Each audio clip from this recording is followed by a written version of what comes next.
And there we go. I think we're live. Excellent. So, hi everyone.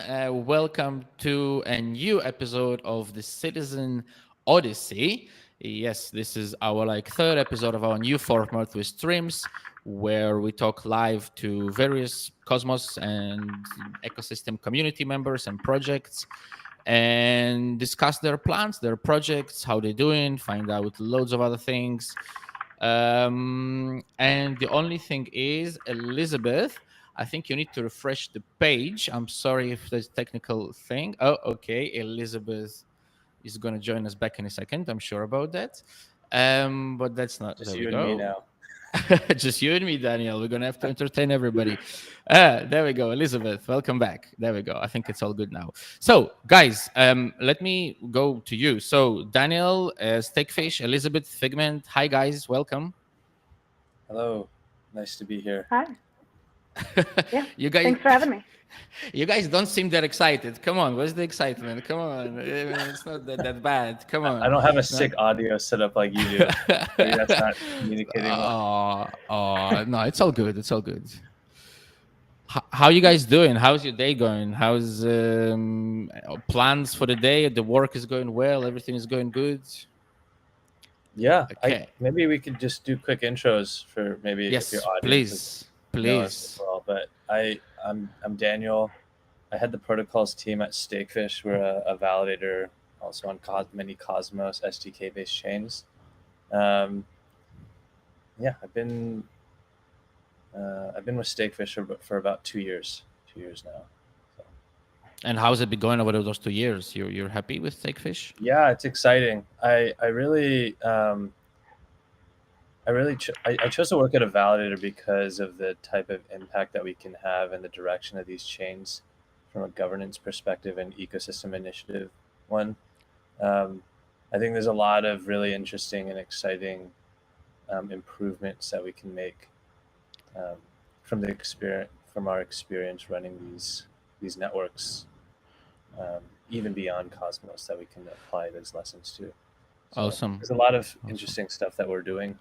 Awesome. For everybody who is listening, by the way, Stakefish was one of our first guests on Citizen Cosmos, and it was lovely to understand what one of the biggest validators does. And for everybody who is listening, I'm going to let Elizabeth introduce herself in a second. Figment was actually our first ever guest on Citizen Cosmos. So Elizabeth, hi. Yeah, hi guys. I'm really excited to be here. I've been with Figment for a year and a half. I'm a senior protocol analyst, and I'm officially the head of our governance. We've officially started a small governance task force to make sure that our voting is up to date, and we've got that 100% voting records and things like that. Also reporting. It's one of the things we want to get better at over the next few weeks is really getting a process for reporting our votes down. So I'm really looking forward to kind of increasing that capacity and that sort of thing. Governance was one of the very first things that I started working on when I started at Figment, because I my background is in social science and political science, and so it was just something that I knew about and knew that we had all these very technical minded folks and all these engineers around, but we didn't have too many people from the humanities, and I think that's really important to have those differences of perspective. So I'm excited to kind of continue that work here. This is why I like Figment. I remember that our first episode of Citizen Cosmos with Gavin was actually about governance. It was the first episode we did. And we were so it was the audio. Daniel, you mentioned audio. The audio there was rubbish. It was recorded in, what's it called? In Berlin, in where Tendermint used to be. And it was in a room which was really not for recordings, but it was about governance. The audio was rubbish, but Gavin was really a star for not being afraid 2 years ago and join us back then and talk about governance. So I'm still happy to hear that you guys are still going the same way. So Cosmoverse, everybody who is listening, you probably know what Cosmoverse is, but if you don't, this is the second, I would say, biggest event in the Cosmos ecosystem. Probably this one is promising to be bigger than the first one was last year in Lisbon. This one is in September 26th to 28th. I think the guys were looking to extend it into the 29th, but I'm sure if people will come earlier and leave later, they will still find that they will meet a lot of interesting people. Like I'm hoping that Daniel and Elizabeth will tell us whether they're going to be there or not in a second. But if you still haven't heard anything about Cosmoverse, well, guys, start getting into it because it's going to be big. And I think a lot of news are and a lot of projects maybe. I know at least some projects are going to be unveiled. I don't know if there's going to be a lot or not, but looking forward to that. So today the idea was to just like talk to some of I'm going to put the cards down on the table. There is like a working validator Cosmos kind of group that is all the validators who are involved in some way in Cosmoverse. We're with Citizen Cosmos are also involved, but I'll talk about it later maybe if I have a chance. But our first kind of involvement, because we do community, was to bring the other validators and ask them what their plans. So I'm probably going to start with Elizabeth. I'm going to be a gentleman. But you guys feel free to jump in, talk over each other, whatever. And Elizabeth, how is Figment involved in Cosmoverse and what are your plans, guys? Right now, I'll actually be talking this week about who we're going to send with some of our managers and our higher ups. I think I really want to go, and so I'm planning on being there. We've been able to expand our protocol team quite a bit because of the bull market and resources that were available to us. Also, the needs as we expanded onto over the 60+ networks that we're on. So a lot of it this week is going to be who's going to go, what are the kind of the goals that we want to accomplish. We sent a couple folks to Cosmoverse in Lisbon last year, and the reviews went really well. We had Jim and Gavin and Clay who were there last year. So we're hoping to kind of repeat some of the connections that we made and meet some new folks who are building in the space. You mentioned bull market before I let Daniel do the intro. You said you managed to gather resources. I guess it's interesting to a lot of your delegators and generally to Cosmos delegators. So was the bull market a success for Figment? Yeah. We the protocol team at Figment is now up to I think 13 people, which was up from 2 when I first started back in January of 2021. So we've really been able to add a lot of really good intellectual resources, and it's been really fun to help those folks get their bearings and understand how the space works. It enables us to be more involved in communities, be more involved in governance, and get more connected with teams. That was one of our primary goals last quarter. Awesome. Daniel, what about yourself? Are you planning to be personally in Cosmoverse? What are the plans of Stakefish? I mean, you guys are, I don't know if I should say that, but I think you're the biggest proof of stake validator, right? Currently, by holdings? On Cosmos Hub, yes. Not on. Come not on, just general. Cosmos. No way. Who's overtook you? Let's have words. I have no idea. We were actually looking at some of the delegators that we had for Cosmos, especially because there's been some controversial governance proposals recently, and we need to communicate how we should vote. But yeah, I will be at Cosmoverse. I think a bunch of us will be talking there on some panels and then dedicated talks. But yeah, it's exciting. Actually, Elizabeth and I have been part of some of these working groups around governance, and we're definitely planning to have some more of those workshops as a part of these conferences to kind of get validators talking about how we can improve the ecosystems. But yeah, I'm excited. I've never been to Colombia, so it's pretty cool. I'll be there for DevCon as well in Bogota. And then also a bunch of us, I've been part of this climate working group. And so we also have a conference sandwiched in between Cosmoverse and DevCon. So yeah, a lot of time in Colombia, I think, in September, October. But yeah, it's exciting. I think it's a pretty cool opportunity. Nice. Last year in Cosmoverse, there was a few interesting entries, shall I say. There was, I remember the launch of Bostrom, if anybody remembers that, with the rappers, and when they I launched the don't remember network that. live. That was in That Lisbon. was yes, that was crazy. So, but is anybody like Figment or Stakefish planning anything crazy for Cosmoverse this year? Any crazy stuff? No, I don't think so. No, no rappers nothing? from us. No rappers? What about Yeah. you guys, Figment? Yeah, definitely. We don't go in for the crazy kind of stuff like that. Elizabeth's gonna drop a beat. Yeah, we'll have a big party. We'll invite everybody. There will be multiple DJ sets and an open bar. Absolutely. Well, this wasn't just rapping. It was like a launch of a network live while the guys were rapping. This was like pretty, cool. Well, it was a bit kind of crazy, but it was cool. Yeah. I think those things are actually really cool. I know that in the past, Ethereum has done big things where they get together and wait for first blocks. And so I actually think like that experience of being with others when a network launches like that is really cool. You mentioned the party, and I'm just gonna have like a second pull the quilt kind of thing. It was still in talks with the team, but I don't know if anybody knows, but Citizen Cosmos was the first ever sponsor of the first Cosmoverse. We're the first people to join the sponsoring team. I remember CryptoCito was actually saying it publicly, so it's not a secret. And this time we're actually trying to sponsor the party, because we kind of like think of ourselves as community building. So we thought, what's not better than to be involved in the party? And we're still in talks, of course, but I'm pretty sure that I can say that because we kind of already been talking for a while, and I'm sure that it's going to work. So so this is kind of our involvement. So looking forward not just to the event, but also to the after party, and to see everybody there.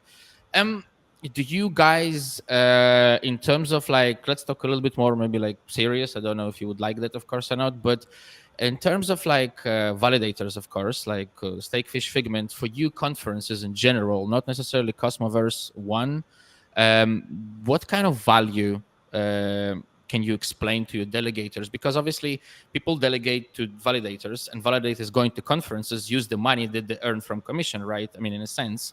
So they're kind of using that money that they're getting from delegators in a way to fund those things. So what is the value, in your own words, that you bring in the validator and in terms back to the delegators, if I made any sense at all? It's a really good question. Maybe I can go Please. first, but if you don't mind.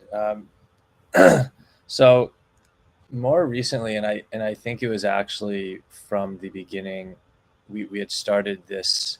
We, as many other validators, had started this in Lisbon.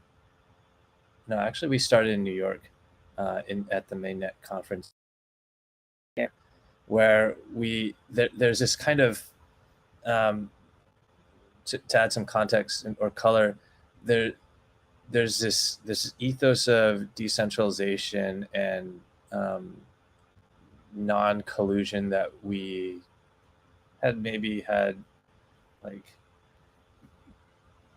inculcated within our like minds and stuff as what roles we're supposed to play in these ecosystems. And so I think that maybe not all, but quite a few validators were running with that idea of, hey, if we like talk to each other like privately, is that collusion? And I think when push came to shove, like if you had to like choose what side, like, oh, maybe we shouldn't have like a private Slack channel connecting our validator Slacks, like, and that was great, right? Because we can all be like these independent entities that should be like not colluding. However, that also prevented a lot of us from being able to talk to each other more readily and more efficiently, right? Versus like, you're like commenting on Twitter threads in public, and then people can see, and it's not necessarily like outright colluding. It prevented a lot of, in my personal opinion, it prevented some collaboration efforts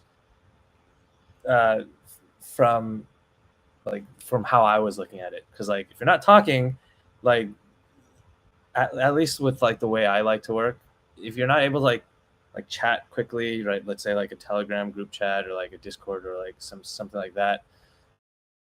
It's hard to get like some of those ideas and jamming on initiatives that we need to work on together that I thought were critical to developing some of these networks, especially from the understanding that these networks are not like purely complete, right? We have to do a lot of development and growth. It was interesting because I think perhaps that concept of continuously developing these chains and then having validators take a big role in guiding the chains into like from V1 to V2 was more cemented when we had a workshop, a validator workshop that right Stakefish and Figment were at, where Ethan was there, right? He had helped design Cosmos, and he was like, yeah, we need to improve. It's not like the first version of what we have, even with like the way these structures and mechanisms are developed, is not canon. It's not like the end all be all, right? We have to have the ability to grow. And so that it was basically maybe born out of some of the frustrations I had of like, hey, there's these problems.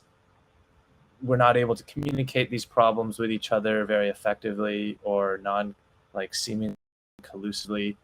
And so I said, just like, screw it, let's meet. And so it was September 2021. I got a lot of help from Victor when Bison Trails was still independent. And we gathered a bunch of people and we just introduced ourselves September, right? And we had an opportunity to like say, hey, like I've seen you on Twitter, I've seen you like in the forum sometimes. And then that helped us realize like maybe it took away from a bit of like the fear of like, oh, we're meeting, like this is like, are we supposed to be doing this? Like this is like behind closed doors and not like there's no public audience. But it became like, okay, let's actually start doing this and start communicating maybe some of the problems that we're seeing collectively or some of the things that we can share with each other that we've seen from our own end. And these have included things from like the way that like how we set up our DevOps pipelines in our infrastructure teams, how we can kind of socialize some good information to other smaller validators, or smaller validators communicate with larger validators. And we did that in a big way in Lisbon. So we actually hosted like almost 6 hours of talks for like validators. We were just whiteboarding everything. We were like, hey, let's say, what are all the problems that we see? And some of these problems range from like the DevOps pipelines that I was talking about, and even like, hey, as validators, we just literally get no rest. Like we have to be on 24/7, 365. We can't take vacations. Like something maybe needs to change. Maybe it's just resourcing internally. But these were like the types of problems where we just all whiteboarded it out.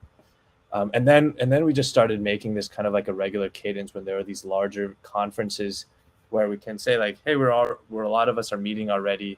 This is an excuse for us to get together like physically sometimes because it's easier, where it's not like you have like an hour or 2 hours on a video call and then we have to jump onto something else, right? We get a lot of really organic communication. So we did that also in Austin, and right, and that's where I mentioned Ethan's kind of comment on, right, the designer said this is not canon, like we can improve processes. That was specifically on governance. And then, right, we're again meeting at Cosmoverse. We're doing it also at Nebular and ECC, Create Blockchain Week. But this is like, I think, not necessarily now seen as an excuse to go to these conferences just to like socialize, but it's like really important work that we can kind of do together where we're in, right? And then maybe some of us will sponsor things, maybe some of us will give talks, but right, it's getting this ability to communicate in like in the same place. And I remember I was and this is my last thought, sorry I went so long, but like I remember I was really worried about like this collusive aspect, because I was like this, I had very extremist beginnings when I came into the crypto space like almost 8-9 years ago, and I was like very decentralization maxi, and like a whole huge like kind of code is law kind of guy. But I was talking to I got introduced to the feds in America. So I was talking to them, one of these regulators, and I was asking like, hey, I was asking them these issues around like, what is like in the traditional financial system, like what does it look like for industry participants to kind of communicate together in a non-collusive way, and like how do you guys view that as regulators, of like are these guys like establishing a lot of these strong like coalitions or monopolies? And she literally said to me like, as if like it wasn't necessarily a problem, she said it's intent. Like the fine line between collusion and collaboration is intent, and obviously intent can like change so easily between like inclusive and but that she said that was basically the point. And then perhaps you're just trying to make me feel better about like what we were already doing as validators, communicating at these conferences in these groups. But like, yeah, there's definitely, we understand that proof of stake is not necessarily as mature as like proof of work might be. There's still a foundation that needs to be built that relies on collaboration. And then once we have like this really solid rock to like build upon, then we can go off to the races and compete with each other.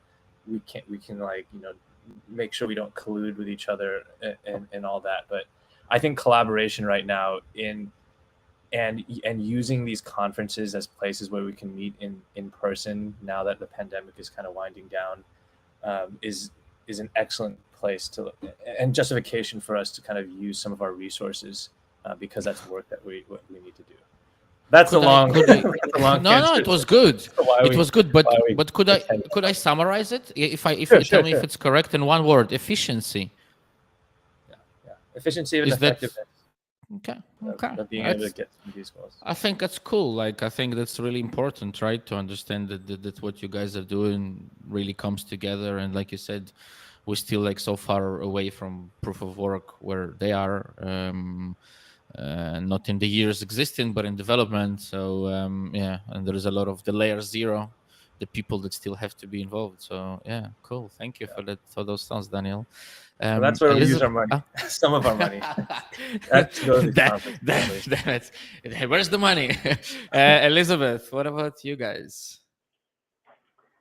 Yeah, I really love this question, and I want to echo like some of what Daniel has said about it's about collaboration. A part of being able to get together with other validators is that we all kind of validate on some chains, but like Figment also validates on chains that stakefish doesn't, and Chorus One stakes on other chains than we do. So it's a good opportunity for us to come together and both share knowledge about what we're staking on, but also with our experience with staking with these other chains.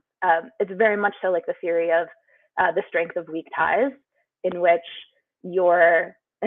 the most valuable information are the information that you're going to get from people who have other experiences than you. So it's a really good opportunity for us protocol analysts and validators to get together and share those resources.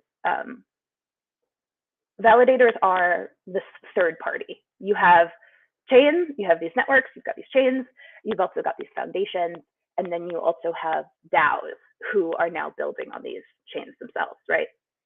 In addition to, on committees that get on-chain funding and these sorts of things, validators are another stakeholder in this ecosystem, and in the same way that foundations may talk to each other, or teams have this cross-pollination across. Some people are building Sommelier who are also building Gravity Bridge. You have that cross-pollination there. It's important that we also get that as well. We get different information from each other and we can draw connections across chains better. So we can provide both this resource sharing for ourselves, but then we also have the opportunity to meet some of the people building these chains face to face, and we can have this resource sharing with each other that way. I went to a conference in Amsterdam fairly recently, and I was on a panel there where it was a good opportunity. I was there with a Chorus One and a couple other validators, and we were sharing kind of the things that we ran into, the struggles we ran into, and it gave the audience an opportunity to ask us questions about things that we may be thinking about.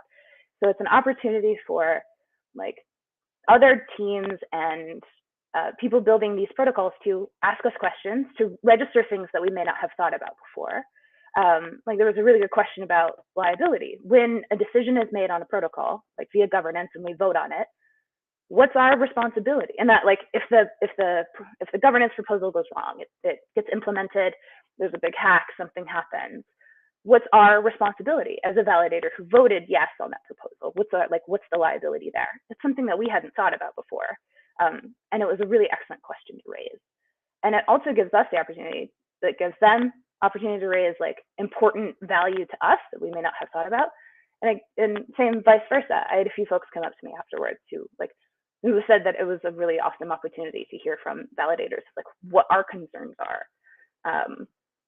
So having that forum where we can mutually communicate with others and share resources is really what drives it. Usually teams, they can come to us asking for community support or governance support or these sorts of things, but it also gives us an opportunity to talk about like infrastructure and what we need to run infrastructure better, the resources that are available to us. Yeah, so that's why we like going to conferences. We get to rub elbows with folks that we don't usually see in person. It's interesting that, I would personally expect everybody to answer communication, but the answer around, in my opinion, like from what I hear, is more around efficiency of communication rather than just communication. And it's kind of a small surprise for me to hear that, and it's cool. I think it's a good thing that I'm surprised, because I would expect one thing. And sorry, Daniel, you were gonna say something, no?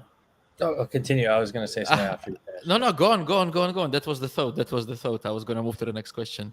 Go on. Yeah, I think there's like two things that that I also think that's valuable. It allows us to, by being able to go to these events, and and the people who attend them are also our delegators. It's a great opportunity for us to like meet the people. I guess I think like sometimes people have used this term like protocol politician, where like the delegators are like your constituents, like the validators are these like sort of the people that they delegate to. But it allows us to like kind of have that like really easy two-way communication, right? A lot of us are like pretty active on Twitter, and then we are able to communicate that way. But there's also like this concept of that is that like, because of the way that that at least like for Cosmos and some other chains, there's no identity tied to the people who delegate to us. So like we have like, let's say, a bunch of delegators that some validators have mechanisms of communicating with their delegators, like, oh, like we're going to vote this way. Do you have any like issues? There's obviously some validators that are like heavily institutional focused, and so like they just have like a couple like VCs that delegate to them, and they know who the VCs are. They can like say, hey, this is what we're going to do, and that can guide their vote direction. Stakefish, most of our delegators are retail, and so it's like hundreds of don't know who they belong to, right? And we have no easy way of communicating. And so like some say, hey, like I delegate with you guys. It's really cool to meet you. And then right, they have like certain opinions that they kind of say like, hey, I really liked how you like stood up for like these particular why you voted no instead of voting yes, because a lot of the popular opinion was there, and so it's a good way to meet those people in person, and kind of it helps remind us like why and bring us back to like some of how we have to make sure that we can build better tools for that to happen. And also it's also like, I think especially with what Elizabeth was saying is like, it's such a great way to communicate very important topics to the rest of let's say the broader Cosmos ecosystem that are at varying levels of the stack, because like validators are pretty close to like are pretty close to the like the metal, right? Like a lot of this development, and maybe it's our fault kind of like as validators that we're not able to like we're like not necessarily in like that mainstream crypto Twitter. Like we're not Kobe, or like we're not like some of the DeFi Edge or something like that. But there's so much important and interesting details that can happen in the validator ecosystem that does also need work and attention. And maybe sometimes, maybe not as much anymore, because governance does seem to be taking a pretty big role with both app layer and L1 layer and L0 layer. Is that like our ecosystem, I feel like, is sometimes quite a bit more insular than other ecosystems. So if we're able to communicate that, it's a great opportunity. I remember I gave a talk at Cosmoverse in Lisbon, and I was communicating some of this, like the voting realities of on chain. And I remember like people just came up to me like, "Hey, I had no idea that this is what happened." They're delegators. They know how like they get their APR, but they're like, "I had no idea this happens," or like, "I had no idea that these were problems," or "I had no idea that," and so they get interested in. And if they get interested in it, these also include just investors and something like that. And then they get an opportunity to be like, "Hey, that these guys are seeing, maybe I can develop a tool for it," right? Instead of having validators be the only ones that are constantly expending resources to do that, we can have more independent third parties that are supporting development, because they were able to find out and have more ideas from the information that we had communicated with them through like talks or panels, or just chatting with people at like parties or events. So just two more additions. It's good, really cool thoughts like what you and Elizabeth say, because I don't think anybody needs to agree with what I'm gonna say, but like the analogy I always had in my head was that if a blockchain was the nation, the validators are actually the businesses who are building on that nation, the businesses and the projects, and the delegators are the VCs, the independent VCs who decide which business to give money to and which business will do good for the nation.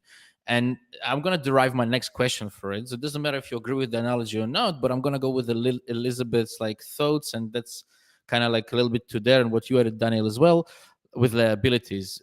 If we were to imagine that those validators were very important for the blockchain, regardless of whether we see them as businesses or as validators or as any other part of any other stack, is that a liability where so many validators gather physically in one place, and well, anything can happen, right? I mean, well, I'm not gonna go into bad things right now, but could it be a liability in terms of them having a conversation between each other and starting something evil, or somebody attacking, I don't know, a hater of Cosmos, like Avax Maxi running into the room and starting to say, "Hey, I'll kill all the Cosmos validators right now." I'm sorry for saying this, right, guys? But like, anything can happen, right? So, what do you think, guys? Is that liability when so many validators gather in one place physically? You want us to have like Secret Service, like how like U.S. congressmen have to have like Secret Service travel around? We can't. We won't be on the same flights anymore. New rule. We always have to have We should be in like the same city, but not in the same building. Imagine that, right? You have like a small beeper that goes beep, beep, beep. You're 500 meters from the nearest validator. No, of course, but like fun and games. But like in the original thing, why we started like Citizen Cosmos was to try to understand the motivation of validators. Like, I mean, those are big businesses. So what on earth are they spending their money on? I mean, as somebody who's like calls themselves a decentralization maxi personally, I want to know, I'm delegating money to somebody. What are they doing with what they're earning? Are they developing like the project I'm dedicated to, or are they building a nuclear bomb inside of their flat? I have no clue. So I want to understand not why the business exists, but what is the motivation. So in terms of that, I think, could it be so that those validators got it together and then try? I mean, I know it's like devil's advocate questions. I get it, but like, I would love to hear your opinion, not my own. I have very strong opinions on that, but maybe Elizabeth, you can. I was talking too much earlier. Yeah, I'm really glad that you raised this. This is exactly why I love going to conferences, is because the only opinions, the perspectives that I'm usually exposed to are other like analysts, other people who work at Figment. And so I really love this. So I'm thinking about your question. So it seems to me like you're asking is what happens when all of us get together, and is there a chance that we could get together and potentially hatch a nefarious plan that we could somehow, take advantage of the delegations that people have given to us and act in a way that would negatively impact the protocol. That's what you're asking? Or any other liabilities, third-party liabilities included. This is like direct liability.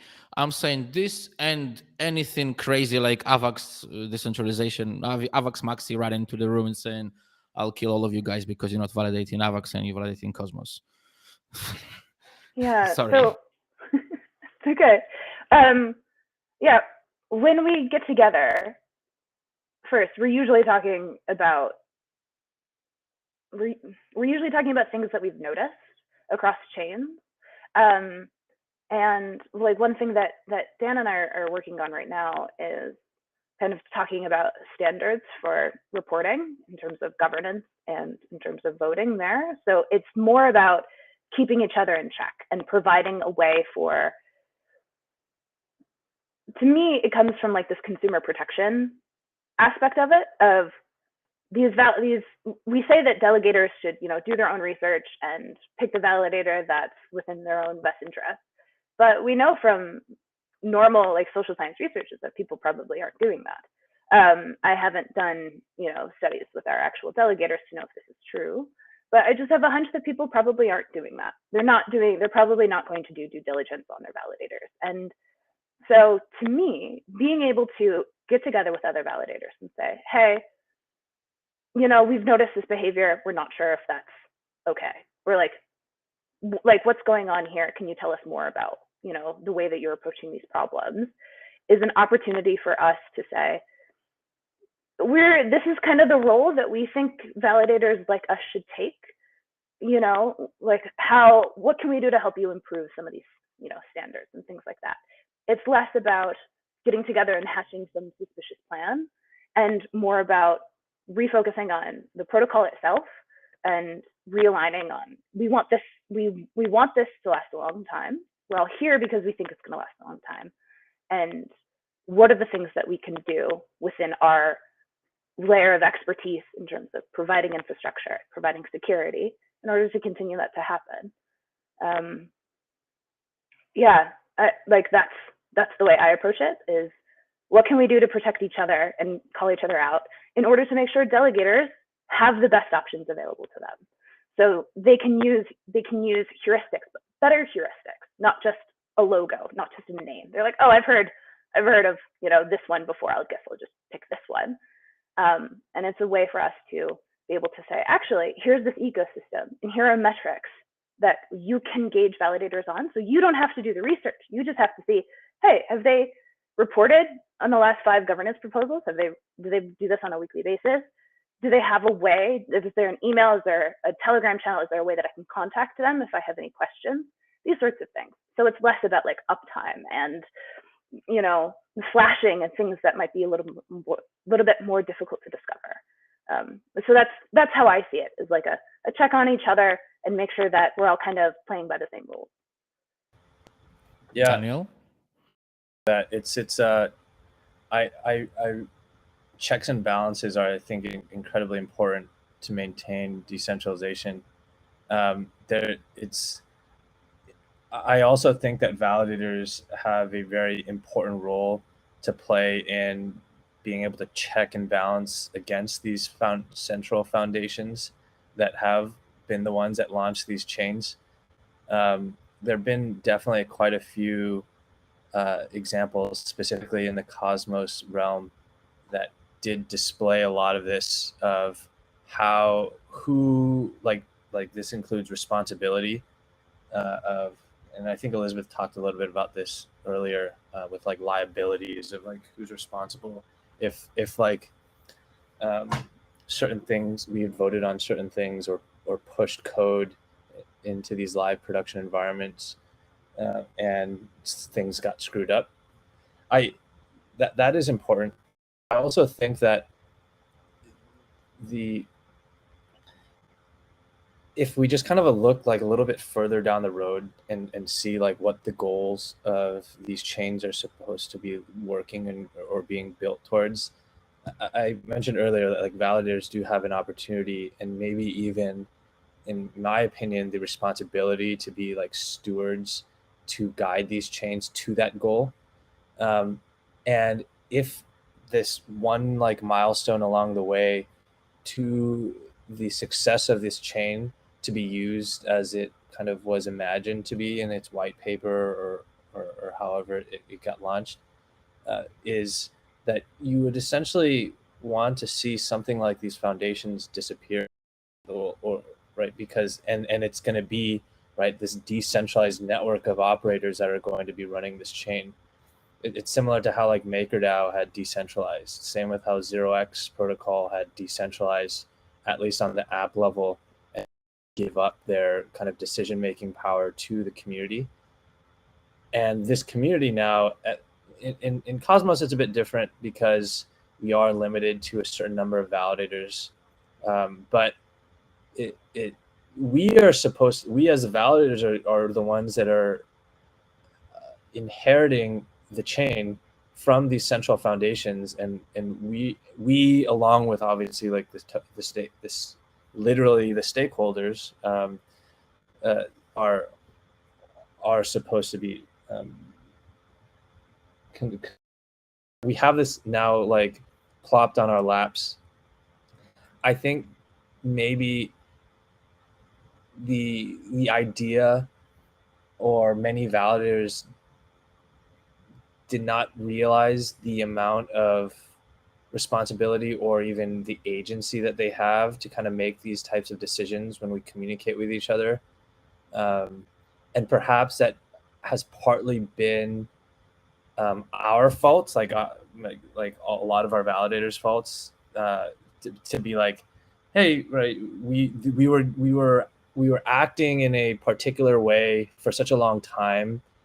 Maybe the way that we were carrying ourselves or going about our day-to-day businesses was maybe not like the complete role of what we were supposed to be doing, but we were doing it for so long that we think it almost seems like nothing is wrong with it when we were supposed to actually be doing that. A very extreme example is like a centralized exchange validator. They are almost like they're free riding. A lot of centralized exchange validators do not ever participate in governance, but they're infrastructure they're doing this infrastructure management, and then they get their rewards and block rewards from like so many different like people that have their funds on these centralized exchanges still, but they're not participating in governance. Like that is like there's like two things that a validator, at least in the Cosmos ecosystem, should be doing is like in governance, and that governance proves this inherited responsibility that we have, because now we have a direction that chain, and maybe that even does lead to certain liabilities that we hold ourselves if something does go wrong.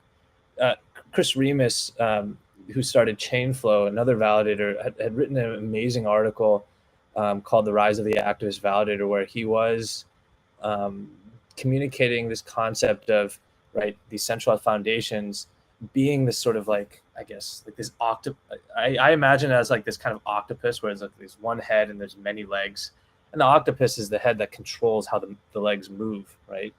And is it supposed to be like that, where this foundation tells everyone to jump and then everyone says how high?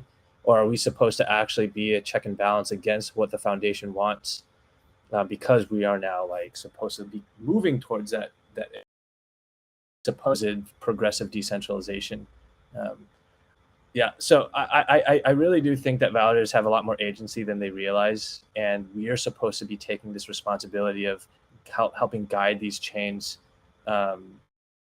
separating from the foundations, right? It's kind of like how newspapers or whatever were supposed to be like this extra fourth branch of government that's supposed to keep the executive branch in check, because they're not just going to like blindly follow what they tell you, right? They're supposed to be this pushback if there is some sort of like corruption or misuse of what they're going to do with like the funding, right?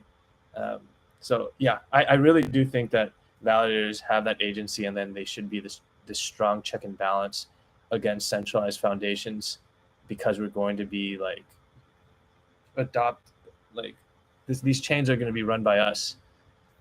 That also goes into this other rabbit hole of like, do validators have the ability to dedicate that amount of resources to supporting these chains if the foundation disappears? Are there going to be other parties that are supposed to be running the like core development for that? Should validators like launch their own chains? That like make, if a validator launches his own chain, that's like the foundation plus a validator in one. Like I don't know how that works either. If they're supposed, are you supposed to check yourself? How can you prove that you're checking yourself? It's a lot of very fascinating problems that we need to address and figure out, which helps when we get together and talk. Yeah, so Interesting. I like the analogy of the validators acquiring and the users and the delegators acquiring the mission of making decentralization real. You know, it's kind of a heavy thought, but I guess that's what decentralization is all about: responsibility, right? In a way, so it's kind of aligns with the bigger goal. yeah, and with that, it's like it's also, we have this bystander effect too, because if everyone is responsible, then like no one feels responsible, sort of, right? It's like who is, everyone's like pointing the finger at other people. I wrote an article on Ethereum 2 decentralization transparency early last year about like, we had this very specific example of this bystander effect that is very real in terms of when we go max decentralization. Like there were literally core bugs that were found in Linux code bases that like that like critical infrastructure that our governments run and like our utilities run, and they didn't catch it for 5 years, even though the concept was that many eyes makes bugs scarce kind of concept, where if it's open source, everyone's looking at it, but then everyone's looking at it, everyone also assumes that someone smarter, someone more dedicated is also looking at it, and then it gets lost. So this is like this kind of like pros and cons of like decentralization for centralization, right? Because if there is like a centralized authority that's kind of like making sure, oh, you didn't catch it, there's like a carrot and stick sort of situation where who knows? I don't think we've solved all the problems. We can try working and thinking about them. Yeah, this is actually one of the reasons why I like Cosmos so much, is in comparison to other L0s or L1s, however you're referring to them these days, is that Cosmos has all of these other stakeholders that are help building it that aren't the foundation or the team itself. You know, you've got the ICF and you've got informal systems, but then you also have the Relayer DAO, and you also have like a group of like not necessarily independent, but definitely folks who are just like not affiliated with one company in particular or one entity in particular, who are just around. You can find them. You can message them on Telegram, and they're working on Cosmos. And I think that's really powerful. It also provides a good way to have both. It's like this medium decentralization. You're in between on a scale from decentralization to centralization, but you're somewhere in the middle. So you have people who are dedicated to building the product, and they do want to make the product good and valuable, and they do want to have those checks in place to make sure that there isn't bugs in code. Then you can also have a DAO that's meant for auditing, and then they audit the code, and they have some semblance of responsibility. And then you have validators. You've got like a coalition of like validators who can get together, who run that code and provide security.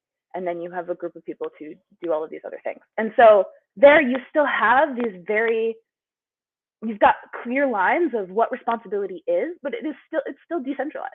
I'm very excited about the future of DAOs. I think they're really cool. So that's my pitch for decentralized organization. I like the decentralization onion. By the way, for me, like layer 0 is community, not anything else. Because without the community, the L1s and L2s will not work. Regardless of whether the community is bots or real people, it doesn't matter. It's an entity that exists somewhere and has to make it. But this is just my analogy, just making it more clear. Sorry to confuse it before. Sorry, Daniel. I think you were that gonna. Analogy is great. I used to, and I've realized this more recently. maybe at my own embarrassment for myself, but like, right, I back when, right, many years ago when ETH had split into ETH and ETH Classic, I was like a huge code is law like fanatic, and I was so in support of ETH Classic. I mean, lost a lot of money that way. Like trying to keep supporting that, but like code is law is it's interesting because like the way that you said layer 0 is community is that regardless of how right you may be about, let's say, if code is law and that's like what was written is like in code and that's how it should be run, regardless of whether or not you're right, because I had thought like Ethereum Classic was right, if there's no community on that chain, then that chain's not going to survive, right? And so then it's maybe more of like a community is law, right? And I love the analogy that you used earlier about like these chains are like these nations. You can choose to be a member of a nation, or you can choose to like leave. Right? You can just exit it, right? That's the power that you have in these permissionless and decentralized systems. And the community, if they say sky is red, and they're going to codify that into law and pass a government, and even though you're one out of 99 people in that village or that nation that lives there, it's like, no, the sky is blue, guys. Like, look at the sky, look for yourself. But everyone's like wearing like rose-colored glasses or something. They're like, no, the sky. They can choose to embed what reality is because the community wills it so. If you don't agree, you leave, right? And I think that that is such an important point. Community is law because you don't have a chain without a community that of people that use it, right? And it's all willful adoption of that. Maybe a chain, if they say the sky is red, like let's use this analogy again. Like there's like travelers, right? Like that are moving around and saying, oh, which village or nation should I go live in and build a company or business on? And they go to like this chain that says, hey, sky is red. And you're like, what? Sky's not red. I'm not gonna go live in this nation that like thinks like these things. And they have that choice, right? But it ultimately is always community that gets to decide. Yeah. Maybe it's just like life is a popularity contest in that way, and maybe we want the sky to be red, so we will live in that reality. But it reminds me that, you know, as we enter in this bear market, it's very much so like institutions will come and go because they'll get scared when the number is no longer going up. You know, due to market conditions, they may not participate anymore. But retail is here to stay. Like this is.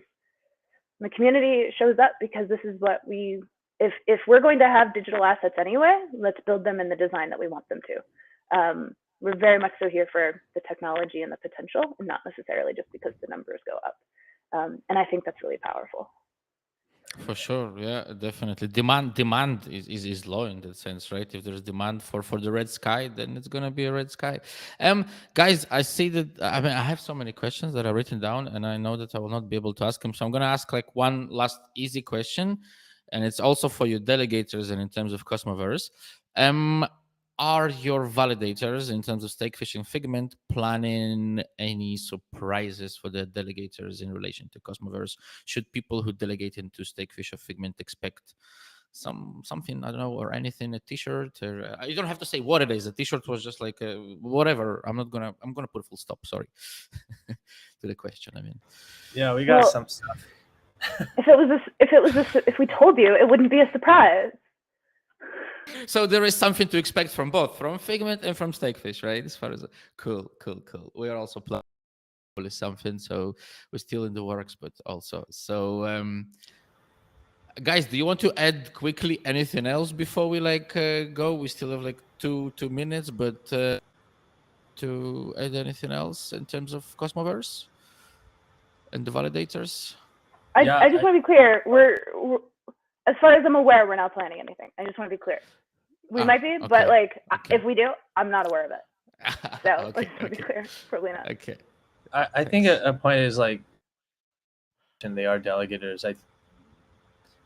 I think the maybe just context switching of understanding like delegators have a lot more power than they realize, and I think it's understanding the type of influence that they can have on these in the direction and guidance of these ecosystems.